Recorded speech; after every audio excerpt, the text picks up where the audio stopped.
al ciclo de charlas de la Asamblea Frontis Popular. Y bueno, para aquello primero introducir, para recontextualizar y recordar por qué estamos reunidos ahora virtualmente, y les vamos a dejar a continuación un pequeño video de lo que ha sucedido ahí en el frontis de la municipalidad, donde nos reunimos. Adelante, video.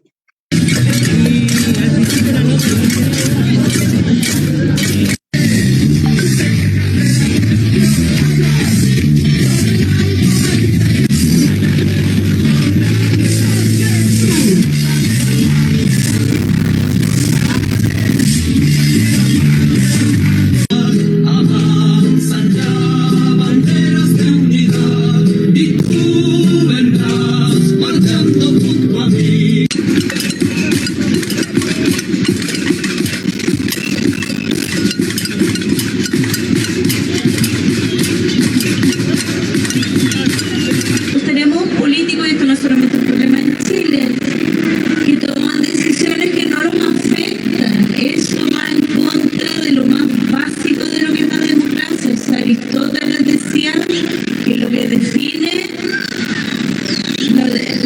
la característica del ciudadano es poder gobernar y ser gobernado, y el destino común de los gobernantes y los gobernados. En Chile no hay un destino común. Cada uno tiene un destino según su capacidad de pago. ¿Cómo hacernos entender? El poder son cuestiones de correlación de fuerza. Siempre las leyes son el resultado de una correlación de fuerza. Es decir, los que tienen más intereses por guiar la ley hacia un lado van a mover todo para que sea de esa forma. Si los ciudadanos nos mantenemos pasivos, vamos a ceder poder ante los que quieren que las cosas, ante las minorías que han tenido siempre el poder.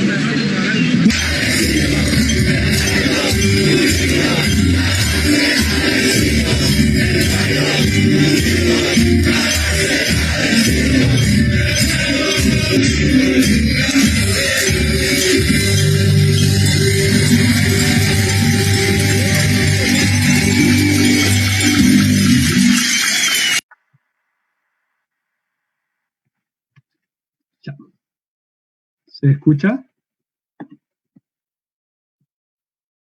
Sí, se escucha. Sí. Ya. Bueno, primero que todo, presentarnos. Mi nombre es Cristóbal y estoy a representación de la Asamblea Frontis en esta ocasión, Asamblea Frontis Popular, que, para contextualizarle a quienes no conocen a la Asamblea, surge en un contexto de estallido social, post 18 de octubre, donde muchos vecinos y vecinas de Quinta Normal se comenzaron a reunir en diferentes espacios territoriales de la comuna y el país también, donde todos reflexionábamos qué hacíamos en un espacio temporal político tan conflictivo, ¿no?, que ha durado hasta ahora. Así surgen muchas asambleas. Dentro de aquello surge lo que se denomina la Asamblea Frontis Popular, que es la asamblea que se reúne frente a la municipalidad. Hace poco, bueno, y durante un largo transcurso de tiempo, se han estado tomando lineamientos sobre quiénes somos, qué queremos hacer, hacia dónde vamos a avanzar, ¿no? La mayoría de la gente está preguntándose qué vamos a hacer en este proceso que es tan novedoso para nosotros, para el ciudadano de a pie que no está acostumbrado a participar en los reductos institucionales. Y bueno, las asambleas han aparecido como una oportunidad, como una forma de hacer presión. Destacar también que han aparecido muchas asambleas más en diferentes espacios territoriales. En Quinta Normal, por ejemplo, lo que es Los Urdes, Plaza Garín, Los Sauces, el CRK, etc. Y eso que solo son asambleas. Después, posteriormente, con la pandemia, dichas asambleas y otras organizaciones se han volcado a lo que es cooperación y colaboración con los vecinos, tanto en acopio y entrega de alimentos como en ollas comunes. Para ir cerrando la idea, como Frontis se decidió hacer un ciclo de charlas en pos del apruebo. Es importante colaborar y ser actor importante en esto, así que llevamos ya unas 6-7 charlas con actores destacados del mundo social en Chile, dentro de los cuales destaca Luis Sierra, que nos vino a hablar sobre AFP, donde está también Hassan Akram, que nos habló sobre el sistema económico, cientistas políticos como Daniel Grimaldi, que nos habló también sobre el contexto político del país, la profesora Claudia Hayes, que también participó de la mesa técnica que elaboró un informe para reforma a la Constitución en pro del proceso constituyente. Y bueno, ahora, post pandemia y todo lo que ha sucedido, estamos de lleno a lo que es el proceso. Un par de datos. Para la elección presidencial del 2017 hubo un 50% de abstención. Para la municipal en Quinta Normal hubo un 75% de abstención. Algo muy importante, una cifra bien alta, teniendo en cuenta que faltan menos de 80 días para la votación. Es necesario socializar esta información. Hoy vamos a hablar sobre salud, nueva constitución y COVID. Para esto tenemos como invitado a Matías Goyenechea. Él es académico de la Universidad de Chile, también presidente de la Fundación Creando Salud, también es cientista político, y durante todo este tiempo ha estado realizando una serie de informes sobre salud, a propósito de esta cifra dudosa del MinSal. Matías viene investigando desde 2013, si no me equivoco, él me puede corregir. Encontré un artículo en el que abordaba sobre el presupuesto de la atención primaria de salud, y se preguntaba, ¿estamos gastando lo necesario? ¿Qué pregunta más vigente en estos momentos? Dejo a Matías entonces con esta presentación para que nos pueda comentar sobre el sistema de salud, sobre los desafíos y por qué aprobar y cambiar el sistema de salud. Adelante, Matías. Bueno, un gusto conversar con ustedes, encantado de tener la posibilidad de hablar sobre salud y un poco los problemas que tenemos en esta área. Un poco como para hacernos cargo como de lo que tiene que ver con el sistema de salud, es que esta discusión nos tiene que llevar necesariamente a lo que tiene que ver un poco con la Constitución del año 80, la reconfiguración del sistema de salud y en general los procesos de modernización neoliberales que se impulsaron durante finales de los 70, principios y la década en general de los años 80. Lo que habría que decir en torno a la Constitución y salud es de que nosotros tenemos en la Constitución del año 80 efectivamente incorporado el derecho a la salud, el cual, eso sí, está pensado para efectos de que se garantice no en el fondo una visión integral acerca del derecho a la salud, sino un aspecto en particular que tiene que ver con el acceso. Entonces, el Estado es garante del acceso a que las personas puedan elegir. ¿Elegir qué? Bueno, dónde cotizar para poder acceder al sistema. Entonces, este tipo de derecho a la salud es clave para efectos de poder entender un poco el desarrollo del sistema de salud en los últimos 40 años. Cuando yo reduzco primero, la primera operación es que se reduce el derecho a la salud a un aspecto limitado que tiene que ver con el acceso. Y solamente está incorporado ahí. Luego, un segundo elemento es que se entiende que el derecho a la salud es el acceso y la libertad de elección entre sistemas. Entonces, reducimos el derecho a la salud, nuevamente, a acceso, libertad de elección. Y por otro lado, esta libertad de elección, además, pasa a ser finalmente una promesa que solo va a depender, en el fondo, de la capacidad de pago de las personas. Entonces, no todos pueden elegir efectivamente vivir sano, como él elige vivir sano. Entonces, acá hay tres elementos, en el fondo, elementos que uno puede identificar de las consecuencias de esta definición en la Constitución sobre salud. Y por otro lado, otras cosas indirectas. Yo, al garantizar, por ejemplo, que las personas puedan elegir dónde cotizar sus recursos de la seguridad social, lo que estoy haciendo es básicamente, primero, lograr blindar la existencia de un sistema privado, en tanto que, por Constitución, las personas tienen la posibilidad de elegir, y por lo tanto sería inconstitucional eliminar las ISAPRES, por ejemplo, dado que la Constitución las protege en tanto que las personas puedan elegir dónde poner sus recursos de la seguridad social. ¿Qué otra consecuencia tiene esto? Que en el fondo es gracias a la Constitución y a los procesos modernizadores que se llevaron a cabo neoliberales en ese momento, es que se funda el mercado privado de salud. Antes de la Constitución del 80, ¿qué había en términos de salud privada? Bueno, no había ni ISAPRES, y por lo tanto los recursos financieros eran públicos, y las instituciones privadas eran bastante más pequeñas, no como hoy día que uno va a un hospital y al lado hay siempre un par de clínicas siempre a los lados, o como vecinas. No, antes habían un par de clínicas, en Santiago había habido 3 o 4 clínicas, las más tradicionales como la Clínica Santa María, quizás Ávila, la alemana, pero no existía la oferta hoy día privada que tenemos hoy día. Y lo más normal que existía era la consulta del médico privada.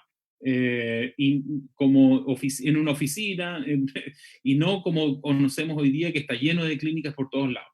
Entonces, básicamente estos procesos desde los años 80 permiten finalmente la acumulación de capital suficiente para desarrollo de mercado privado en el área de la salud. Y esto primero se desarrolla a partir de las ISAPRES, y las ISAPRES, al generar y capturar renta proveniente de los recursos de la seguridad social, de las cotizaciones de cada persona, es que les permite acumular recursos para poder invertir en red de prestadores privados, en clínica, y expandir esa red. Entonces, un primer momento, un primer elemento de discusión que uno tiene que tener claridad al respecto de analizar el sistema de salud, tiene que ver un poco con la Constitución, la profundización de una lógica de mercado en la provisión de los derechos sociales, y finalmente lo que tiene que ver con un rol subsidiario del Estado, donde lo público se ha limitado a financiar la provisión o los servicios de salud o de educación o bienes públicos para que sean prestados por privados. Entonces, acá hay una configuración que en el fondo permite que bienes públicos se transformen en bienes de consumo. El sistema tiene algunas características que son importantes como para poder ir entendiendo. Por un lado, está lo privado, que ya hablábamos, que tiene como característica la alta concentración de la propiedad. Y además de que ISAPRES y clínicas están integrados y son del mismo dueño en el fondo. Hoy día, en términos como de quiénes son los dueños de la salud privada, si uno se pusiera en esa discusión, uno en realidad empezaría a encontrar como no un capitalismo lleno de emprendedores ni nada por el estilo, sino a grandes conglomerados de empresas que son dueñas de estas instituciones. En Chile tenemos hoy día 4 grandes grupos: Banmédica, la Cámara Chilena de la Construcción, que tiene también su holding de empresas de salud, lo que era Cruz Blanca, y el holding, que es un grupo de empresas Cruz Blanca, y lo que era Más Vida, o Nueva Más Vida ahora. Y el último desarrollo en términos de mercado es la presencia de actores transnacionales o de empresas transnacionales que han comprado estos grupos nacionales. Entonces, Banmédica antes era los dueños de Banmédica eran las empresas Penta, de Lavín y Delano, y finalmente esos fueron vendidos a una transnacional norteamericana, que es United Health, que es la transnacional más importante en el mundo en salud. La más grande, que tiene empresas y seguros, ISAPRES o seguros privados, clínicas a lo largo de todo el mundo, y se apoderó del holding que tenía en el fondo Banmédica, que además tenía clínicas desde Colombia, en Perú y en Chile. Otros grandes grupos son Bupa. El grupo Bupa compra Cruz Blanca, y que es una transnacional británica, o Más Vida, que es de Nexus, que también es una transnacional norteamericana. Entonces lo que ha venido ocurriendo es la transnacionalización de la salud privada. ¿Cuáles son los problemas que tienen este mercado privado? Bueno, primero que las ISAPRES producen una distorsión tremenda. ¿Y por qué? Porque tarifican y le cobran a las personas de acuerdo al riesgo, o sea, la posibilidad que tiene una persona determinada de enfermarse. ¿Eso qué genera? Que, por ejemplo, los adultos mayores, como tienen mayor probabilidad de enfermar, se les cobra 2, 3, 4 veces más. A una mujer en edad fértil, dado que tiene la probabilidad de quedar embarazada, se le cobra el doble que un hombre de la misma edad. O los niños más pequeños que necesitan controles y también se enferman con mayor, o están más predispuestos a tener mayor necesidad de usar los servicios de salud, también se les cobra más. Entonces, en vez de funcionar una lógica en la cual se apoya y favorece a las personas que necesitan más acceso, se les castiga. Y funciona con esa lógica. ¿Y cuáles son los problemas que nosotros conocemos más cotidianos de las ISAPRES? Las llamadas preexistencias, que son en el fondo barreras de acceso que tiene el sistema para que no llegue al interior de las ISAPRES a las personas que tengan más riesgo de enfermar. Entonces se les hacen exámenes donde tienen que llenar una serie de formularios para declarar si es que han tenido algún tipo de enfermedad o no. La cautividad, en la medida en que las personas van aumentando su edad, su rango de edad, van quedando presas de sus ISAPRES, sí, presas. No pueden cambiarse a otra ISAPRE y por lo tanto quedan cautivas de su propia ISAPRE. Porque la única manera de transitar y moverse dentro del sistema yendo solo al sector público. Tenemos problemas también de alzas de precios. Todos los años, a principios, marzo, abril, se anuncian las alzas. Y dado que la Constitución protege que los privados puedan fijar precios, o sus propios precios, es que no hay cómo controlar las alzas de los precios que tienen las ISAPRES. Y finalmente ellos terminan reajustando sus precios de manera unilateral y quizás incluso de manera injustificada, porque son calculadas de acuerdo a la UEF y por lo tanto se reajustan solos. ¿Qué produce esto? Que tenemos un sistema privado que tiene ausencia de solidaridad, donde finalmente se termina expulsando a aquellas personas que tengan mayor riesgo de enfermar en la medida en que van desarrollando o enfermedades o van aumentando su edad. El sector público, por otro lado, también no está ausente de una lógica de mercado y su funcionamiento se piensa y su arquitectura en la cual se naturaliza la compra y venta de acciones de salud, donde se les obliga, en el fondo, a los prestadores de salud, la atención primaria, los hospitales, a vender acciones de salud para financiarse. Lo mismo pasa, por ejemplo, con la educación pública, que también funciona bajo una lógica de autofinanciamiento a partir de la venta de prestaciones. Esto que lleva a una introducción de lógicas de mercado en la provisión de los servicios, en las obras públicas, donde se instalan copagos, aranceles, autogestión, autofinanciamiento de la red asistencial. ¿Qué ha producido estos 30, 40 años de neoliberalismo? Una disminución de la capacidad pública. Y esta genera problemas, tanto, por ejemplo, tanto de diferencias o desigualdades, tanto en lo que se debería gastar en salud. Por ejemplo, dado el esquema que tenemos hoy día, la mayor concentración de las personas que tengan enfermedades están en FONASA. Sin embargo, si yo comparo lo que gasta una persona FONASA versus una persona de ISAPRE, la persona de ISAPRE se gasta mucho más en las personas de ISAPRE que en las personas de FONASA, comparativamente o per cápita. Entonces, hay una desigualdad generada a partir de este modelo. Lo otro es que la oferta pública ha venido disminuyendo. Entonces, por ejemplo, si el año 2000 teníamos 3 camas por cada 1000 beneficiarios de FONASA, al año pasado teníamos 1,8 por esos mismos 1000 beneficiarios de FONASA. Entonces, el sistema se ha reducido en su capacidad. ¿Para qué? Finalmente, para darle espacio también al mercado privado para que se haga cargo de aquellas personas que no empiezan o no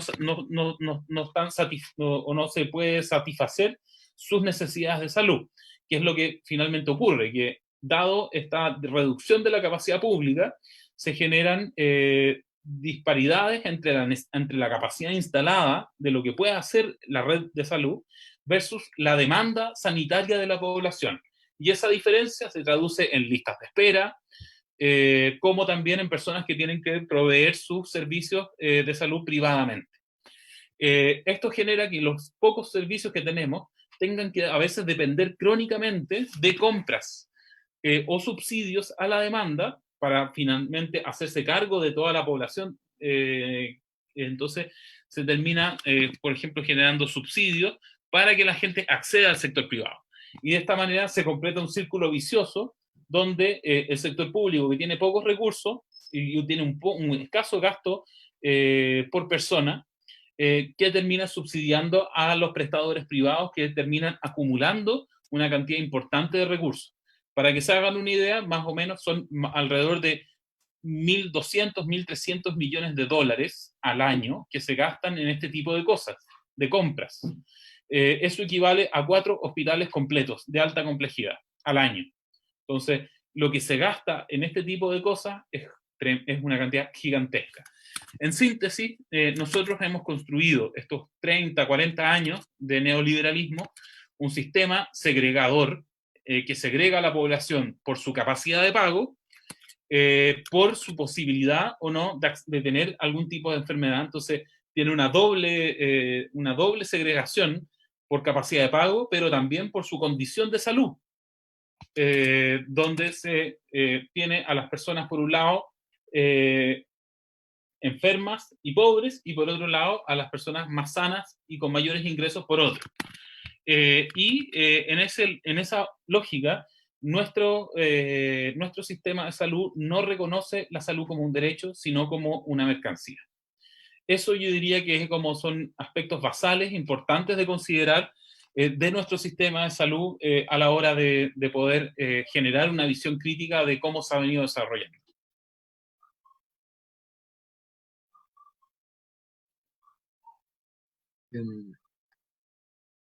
Me gustaría, Matías, si pudieses abordar críticamente por qué es necesario movilizarse ahora en octubre hacia el apruebo. ¿Por qué? ¿Cómo vinculamos salud y apruebo?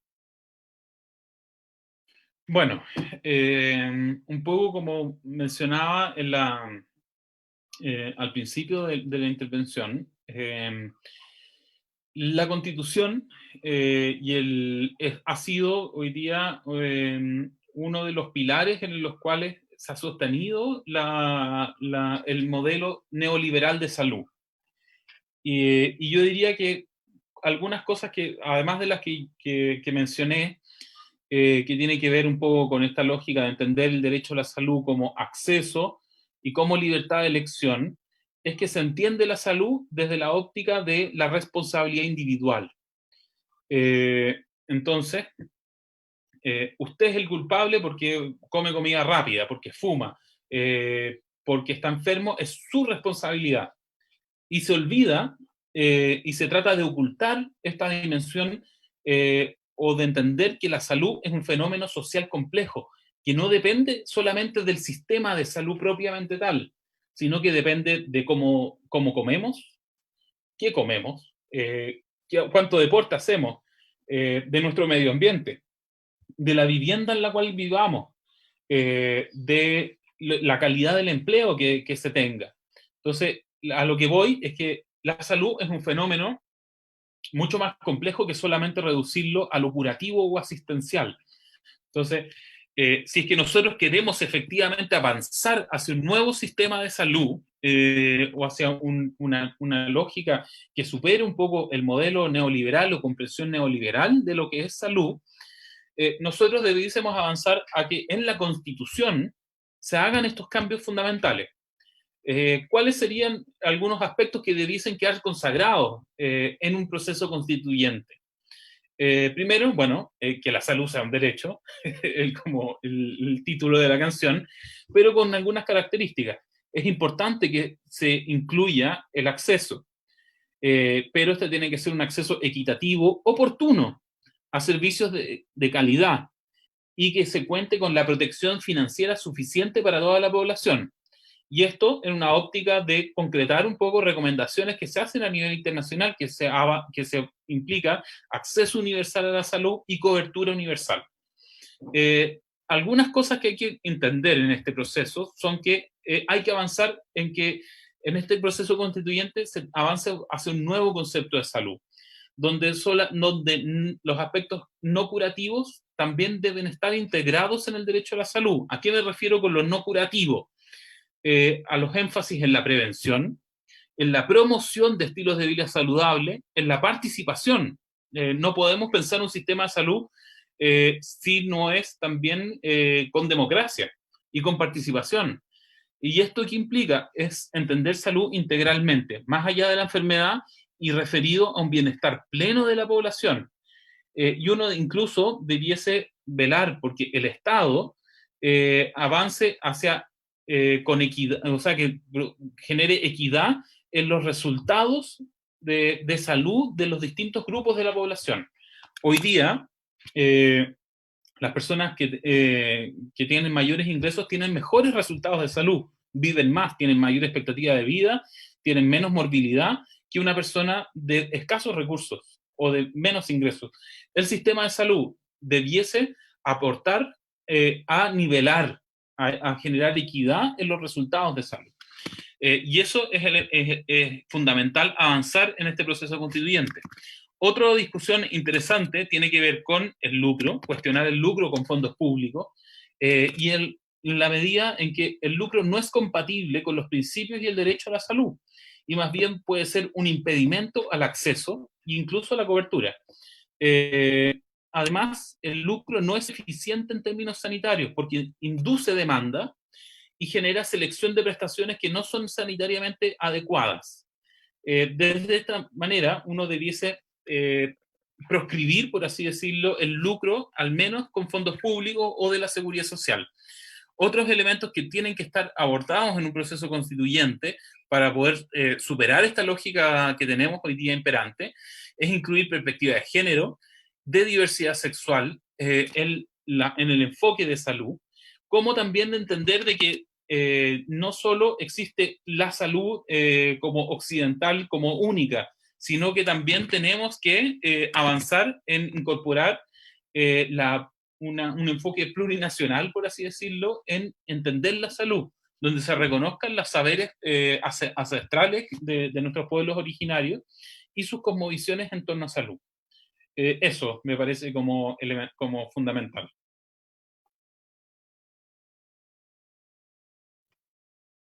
Sí. Para avanzar ya en una segunda parte del tema de salud, Matías, a propósito de que has estado estudiando y sacando reportes sobre la cifra de contagio, mortalidad, etcétera, si pudieses comentarnos un poco cómo crees que se ha manejado el tema de la pandemia, si pudiese haberse hecho mejor, y bueno, cómo proyecta el desenlace de esto en un futuro, con el plan paso a paso, con el proceso constituyente, el tema de la vacuna, para cuándo va a salir la vacuna, si es que va a salir una vacuna, etcétera. Bueno, respecto a la discusión un poco de lo que se ha producido a partir del COVID y la pandemia, uno debiese considerar de que hay 4 aspectos que yo creo que son fundamentales, que en cierto sentido abordado en las palabras anteriores, pero que a la luz del COVID toman otro cariz. Por un lado, hay elementos políticos en esta crisis, respecto de cómo se ha abordado la pandemia.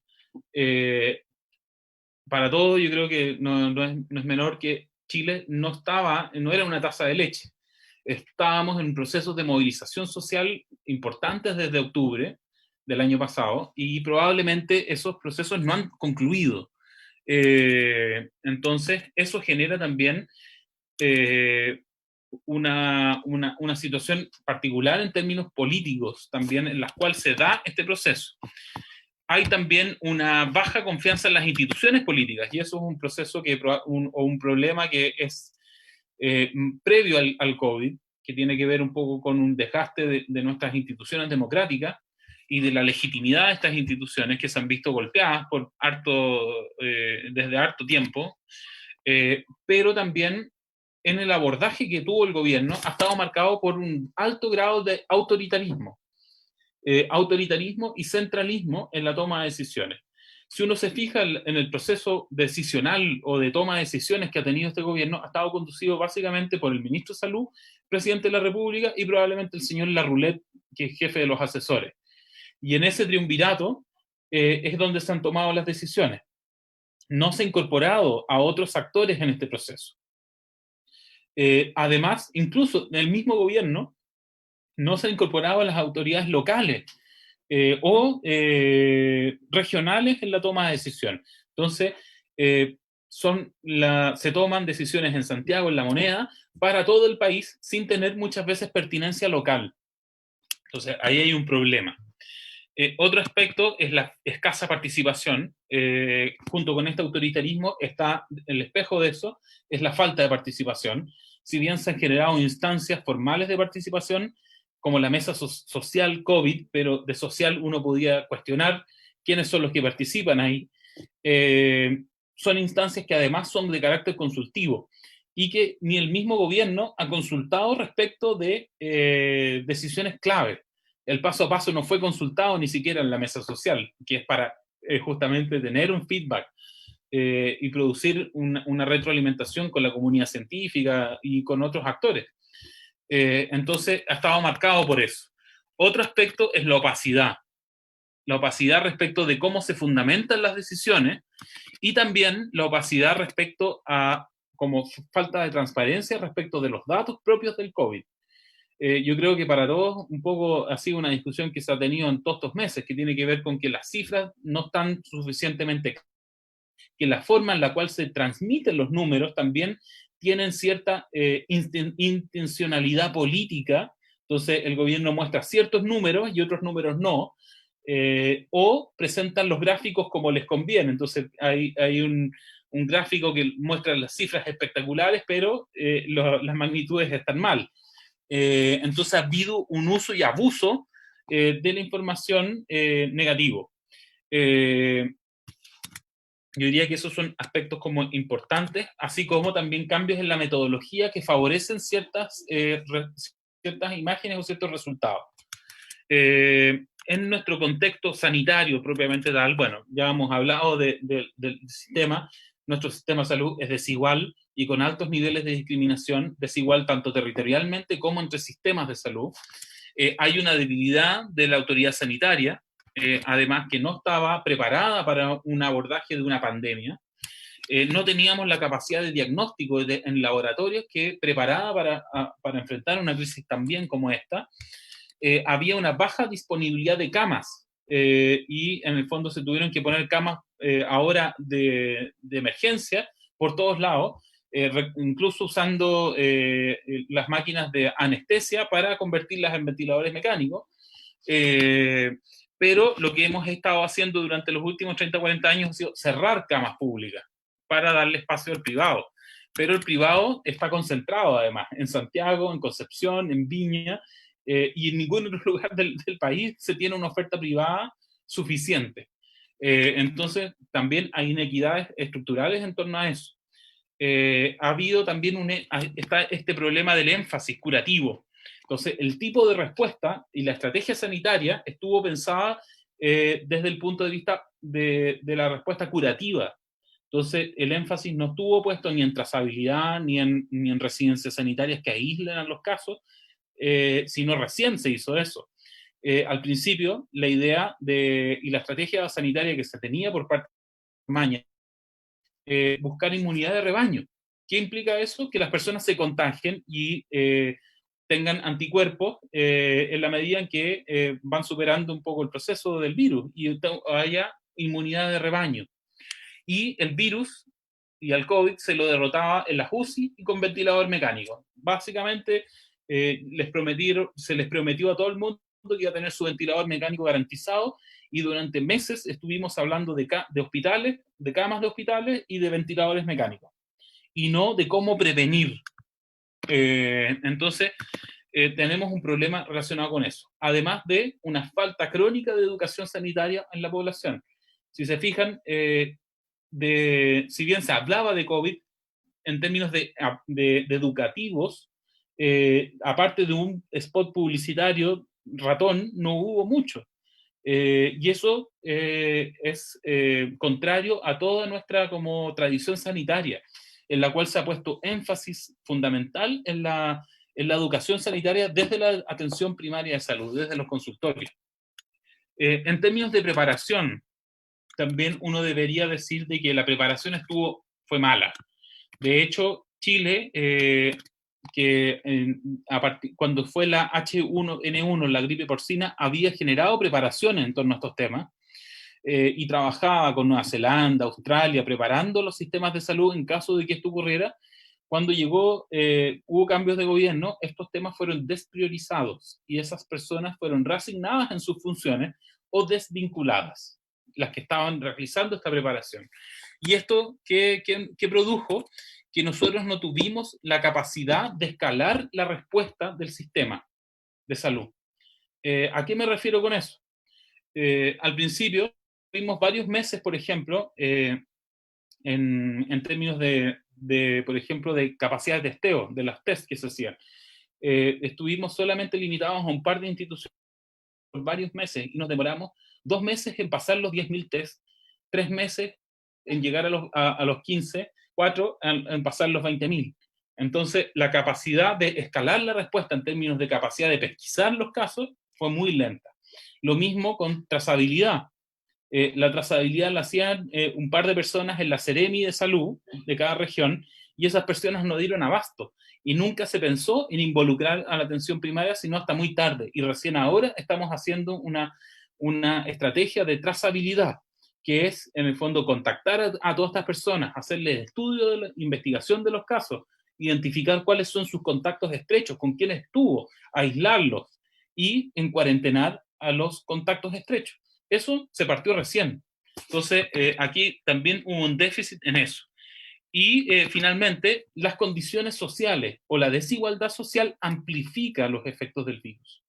Entonces, en Chile, que tenemos un problema estructural con la desigualdad, el mercado laboral con informalidad o amplios contingentes de la población que son parte del boletariado, por así decirlo, generan una mayor predisposición a tener que salir diariamente a conseguir ingresos para poder subsistir.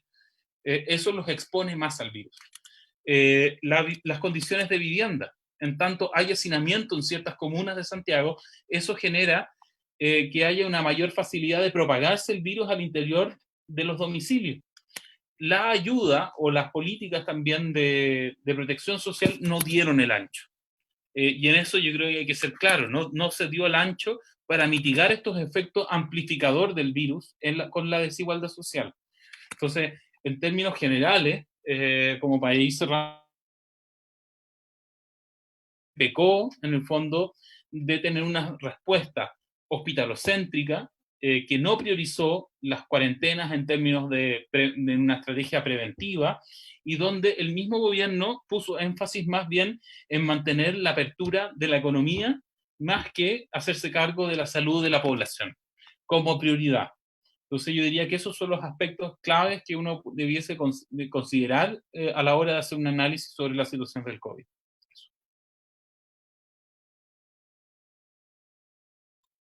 Facebook, Javier Fernández nos comenta: compas, aprendo más de ustedes que del gobierno. Vamos a pasar a la ronda de preguntas. Creo que Fabricio, que está por ahí, tenía una pregunta. Sí. ¿No? Sí. O sea, en realidad son varias. Bueno, me presento. Mi nombre es Fabricio, profesor de Historia. Acotar, yo creo que la visión del mundo de la ciencia, de la salud, siempre ha estado 1000 pasos más adelante que las políticas públicas. Creo que no es aleatorio que la bancada política hoy día no haya priorizado la vida, sino que priorizó lo económico y siempre lo ha hecho así.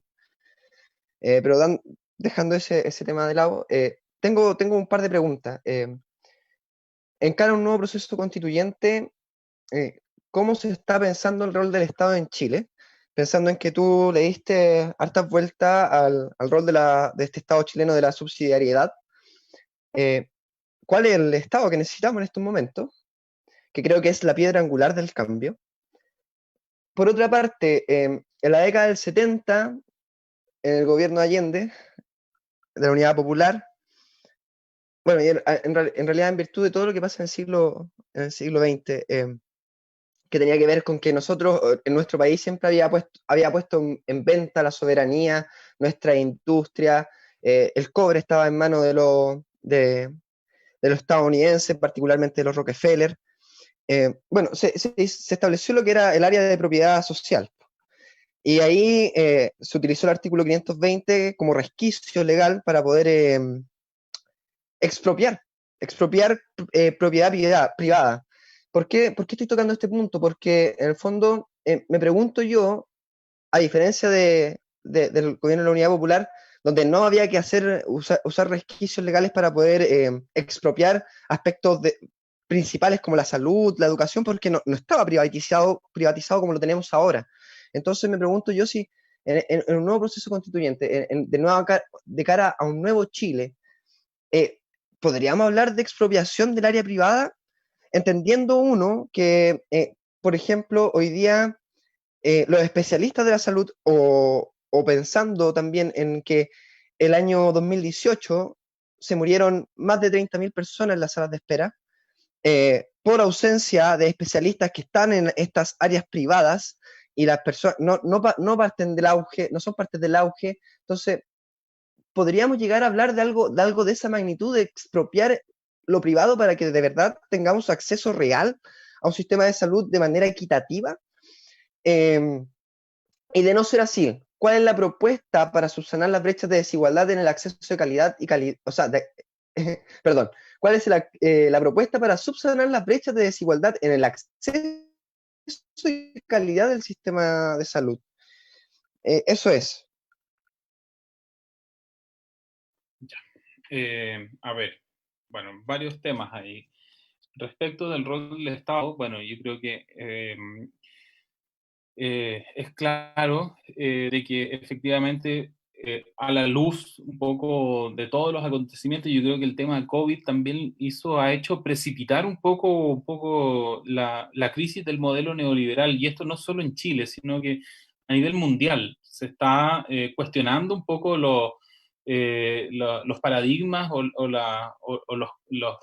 las verdades absolutas que se disponían o se pensaban que regían a la luz de un poco del neoliberalismo. Entonces, las catedrales del modelo están crujiendo, por así decirlo, a propósito de lo que ha sido la crisis del COVID. Y en general, esta es una discusión que se están teniendo en todos los países del mundo.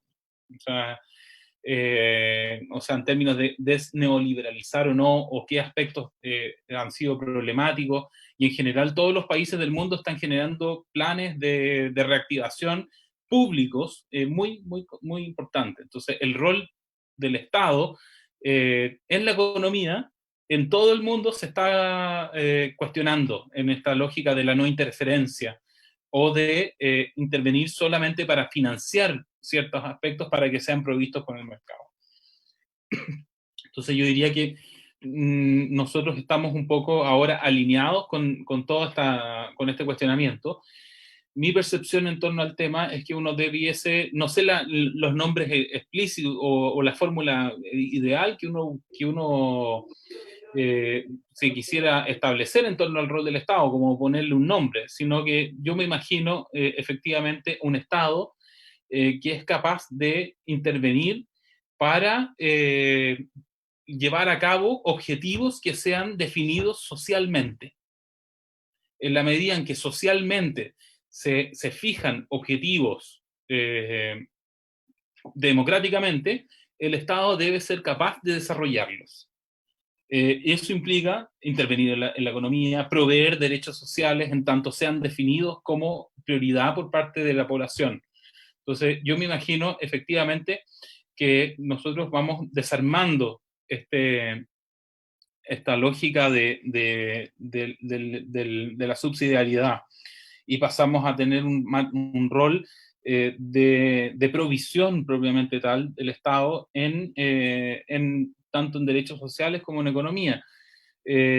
Ahora, a mí me parece que un componente clave de esto es no pensar esto como, en el fondo, que el Estado se vuelva gigante y toda esta máquina pasa a ser controlada por los tecnócratas, sino que esto tiene que ser concebido también con mayor democratización y mayor capacidad de que los distintos espacios, las comunidades vayan logrando autodeterminación en ciertos aspectos.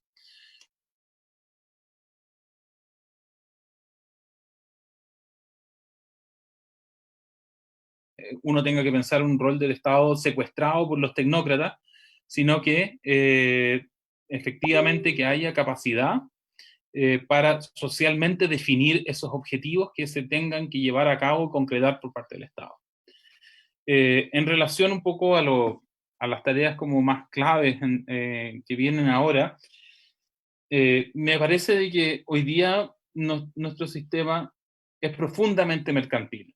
Y desmercantilizar no va a ser algo que sea decretado, sino que va a ser un proceso.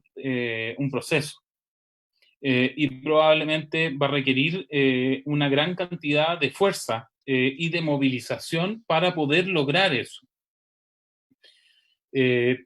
Nosotros llevamos muchos años en una discusión acerca de avanzar hacia un sistema de salud más solidario.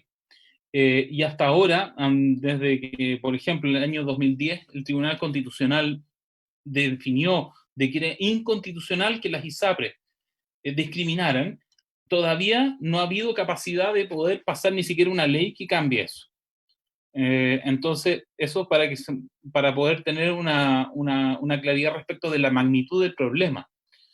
Han pasado 10 años y ha sido incapaz el sistema político de cambiar las reglas del juego en términos del financiamiento de salud, a pesar de tener un fallo que avala eso.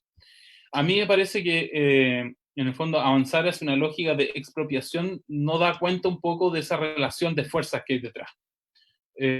Lo que sí me parece que es fundamental hoy día como primera tarea, es ganar el plebiscito en octubre, avanzar en tener mayoría en una convención constituyente que termine con el blindaje de las ISAPRES en salud. Dado que hoy día tenemos ese blindaje, esta trinchera que dejó la institucionalidad de Guzmán y Pinochet, si nosotros hacemos una reforma para cambiar un poco el sistema de salud, es inconstitucional y por lo tanto sería bajado por secretaría en el fondo esa transformación. Entonces, hoy día esa es la primera tarea, a mi juicio, avanzar en ganar en octubre, posteriormente elegir la mayor cantidad de constituyentes a favor del derecho a la salud, y yo diría que el siguiente paso es avanzar hacia quitarle a las ISAPRES que dejen de existir como administradoras del 7% legal. En tanto, esos recursos pasen a ser nuevamente públicos, y que no es poca plata, es harto. Uno puede tener las bases para poder financiar un sistema de salud con mayor capacidad financiera para poder desarrollarse y fortalecerse. Eso, yo diría como pasos y como prioridades un poco ahora en este momento político en que estamos.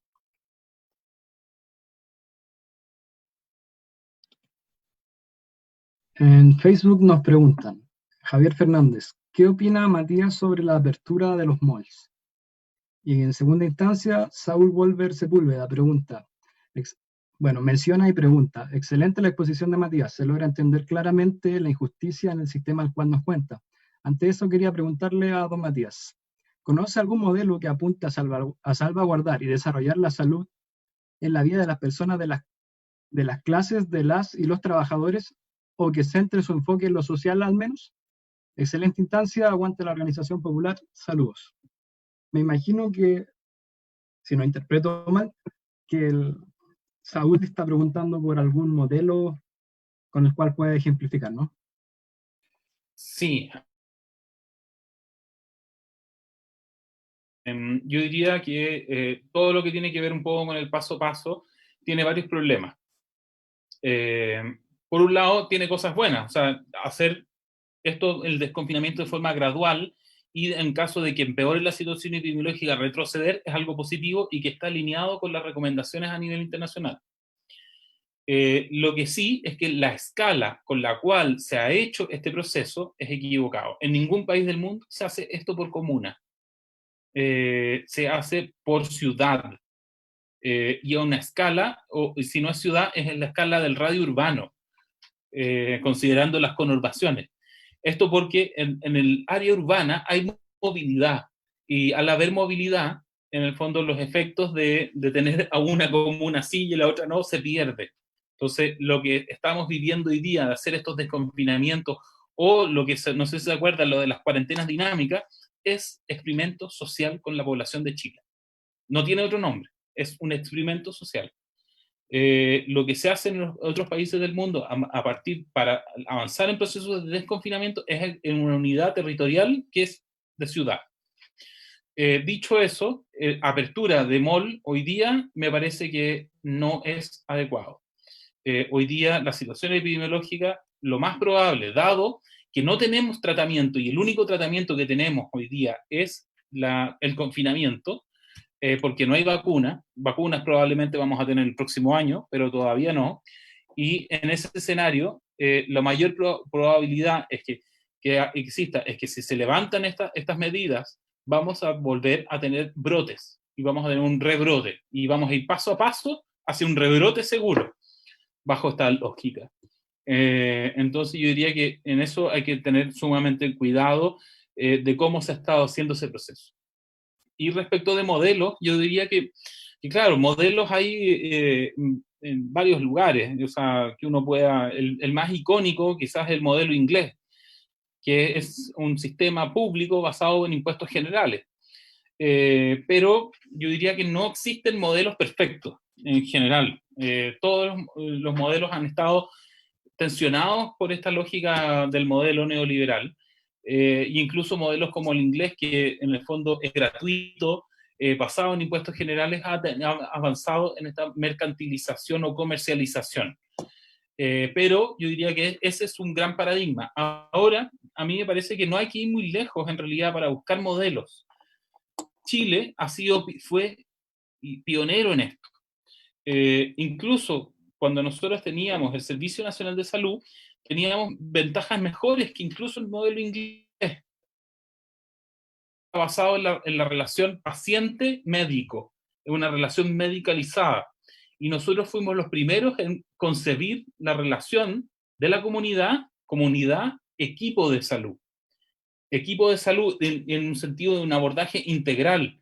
Y desde los comienzos de la institucionalidad del sistema de salud en Chile, se generaron lo que fue el rol tanto del resto del equipo de profesionales de la salud y de trabajadores sociales también, que han intervenido para concebir justamente la relación, no desde el punto de vista curativo asistencial, sino que haciéndose cargo de las distintas dimensiones que implica salud.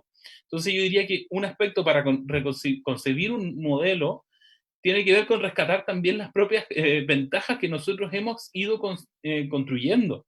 El desarrollo en términos de red de atención primaria ya se lo quisieran muchos países del mundo. Y eso es una fortaleza de nuestro modelo de salud, que no es de este sistema que tenemos ahora, sino que es de lo que nos legó lo que fue desde el año 52 el Servicio Nacional de Salud. Y yo diría que hay que ir buscando y adaptando y en la construcción de la búsqueda de un nuevo sistema de salud, tanto de recoger las buenas prácticas que tenemos en nuestra historia, como también en modelos que apunten a mayor equidad, que son básicamente públicos. Los sistemas privados tienden a ser desiguales y tienden a ser segmentados en general. A nivel regional, los sistemas, si bien pueden ser públicos, tienen varios problemas que tienen que ver un poco con la falta de recursos, la fragmentación institucional, que generan también problemas. Entonces, yo diría en general que no existe el modelo perfecto, sino que eso es algo que uno tiene que ir, en el fondo, buscando tanto a partir de la experiencia internacional, pero también de nuestra propia historia. Eso.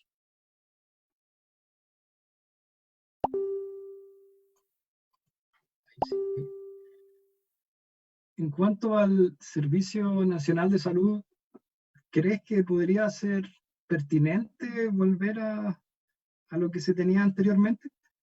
Y si es así, ¿qué tal el tema de la estructura presupuestaria y de ingresos del país? ¿Se necesitaría un gran cambio para volver a un Servicio Nacional de Salud? ¿Sería posible dentro de los próximos años o ya mucho más plazo?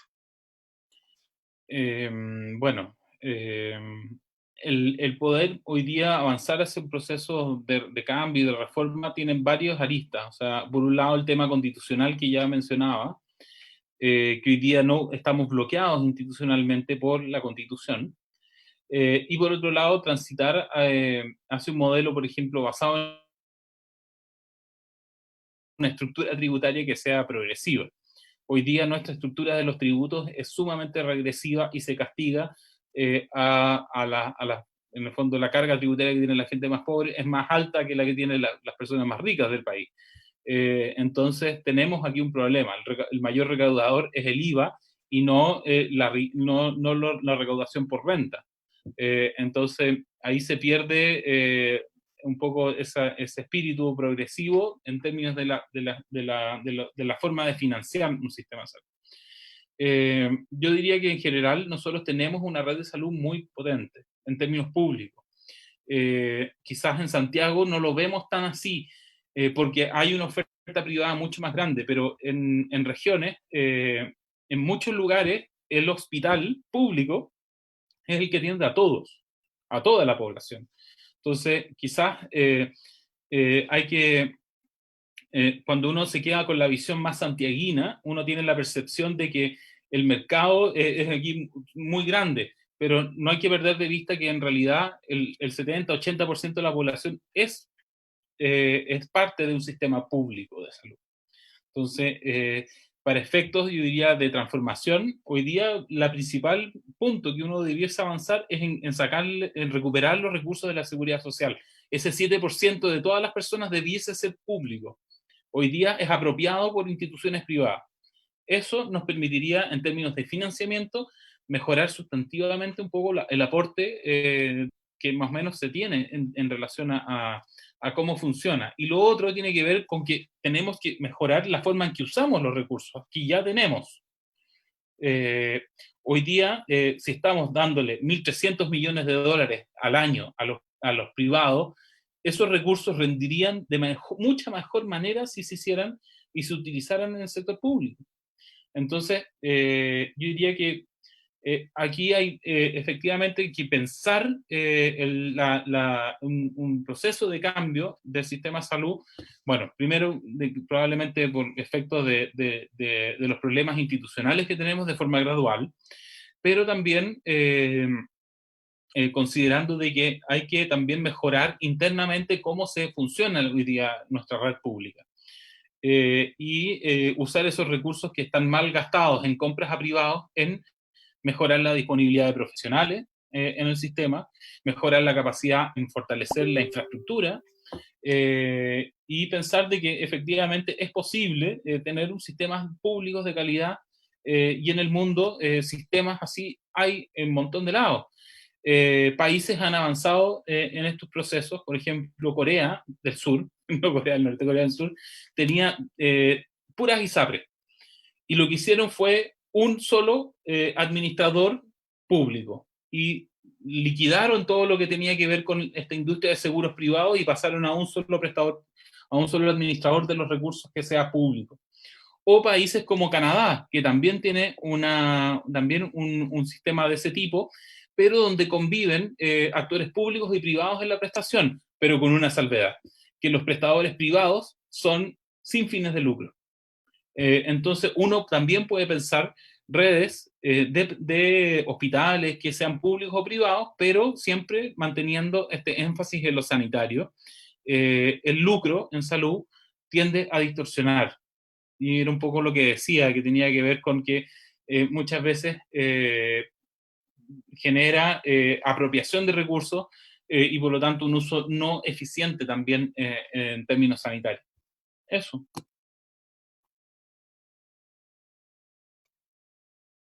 Catalina creo que tenía más preguntas. Ahí sí, falta el audio. Cata. Aló, Cata, falta activar el audio. Sí, ahora sí. Gracias por avisar. Hola Matías, te quería hacer una pregunta volviendo al COVID. ¿Cómo se podría visualizar una salida a la pandemia? ¿Hacia dónde deberían enfocarse las políticas de prevención? Y en segundo lugar, te quería preguntar cómo ves tú la distribución de la vacuna en Chile. ¿Crees que pueda ser cubierta su distribución por el Estado? Eso.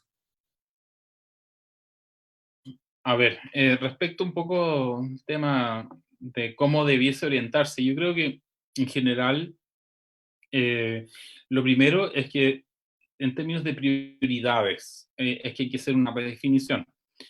Hoy día la prioridad está en el funcionamiento de la economía. Y no sé si uno lee o escucha atentamente lo que dice Piñera, él siempre habla de las dos pandemias, hablando también de lo que ha estado ocurriendo en términos económicos. Entonces, eso ilustra también que su enfoque también ha estado puesto sobre el mantener, a pesar de todo, el funcionamiento de la economía. Eso es complicado. Y un poco, incluso cuando uno revisa la evidencia y las experiencias previas de pandemia, el poner un énfasis en la apertura a rajatabla, lo que genera justamente es una recuperación económica más lenta, paradójicamente. Cuando hay un análisis que han visto o han analizado la actividad económica con la pandemia de la gripe española, y las ciudades que se encuarentenaron y cerraron, hicieron el lockdown, el confinamiento, fueron las que tuvieron la mayor mejoría económica que las que mantuvieron la economía funcionando. Entonces, aquí también yo diría que hay un sesgo del presidente que está mal. Lo segundo tiene que ver un poco con sacar este sesgo centrado en lo curativo y hospitalocéntrico y tomar decisiones basadas en la prevención. Entonces, si es que hay un aumento de casos, no voy a esperar a que esté llena la UCI y tenga lleno de pacientes o que se esté muriendo la gente para decretar una cuarentena. Uno debiese tomar esas medidas de manera preventiva. Lo segundo sobre esto es que se requiere ir fortaleciendo la estrategia de trazabilidad. ¿Qué es eso? Básicamente la posibilidad de hacer el estudio de los contactos, notificar a las personas, identificar a los contactos, aislar y encuarentenar a sus contactos. Eso es clave. Así como seguir fortaleciendo la política de residencia sanitaria. Eso lo que va a hacer es producir efectivamente una forma de una estrategia de aproximarse al virus que tienda hacia la supresión de las cadenas de contagio que tenemos.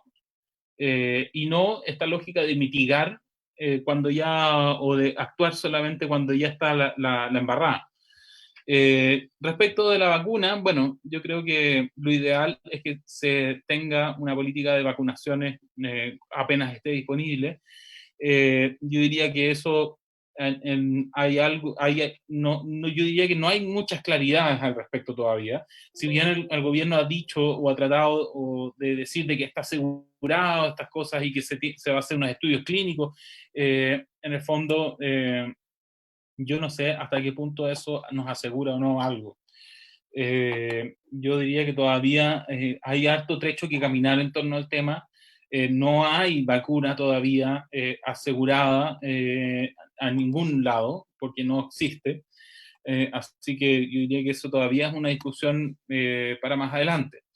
De todas maneras, en caso de que esté disponible, se debiese tener un tipo de vacunación que sea accesible para toda la población y no se transforme eso en una fuente de negocio, como principios, en términos de principios de cómo orientar una política en torno al tema de vacunación. Eso.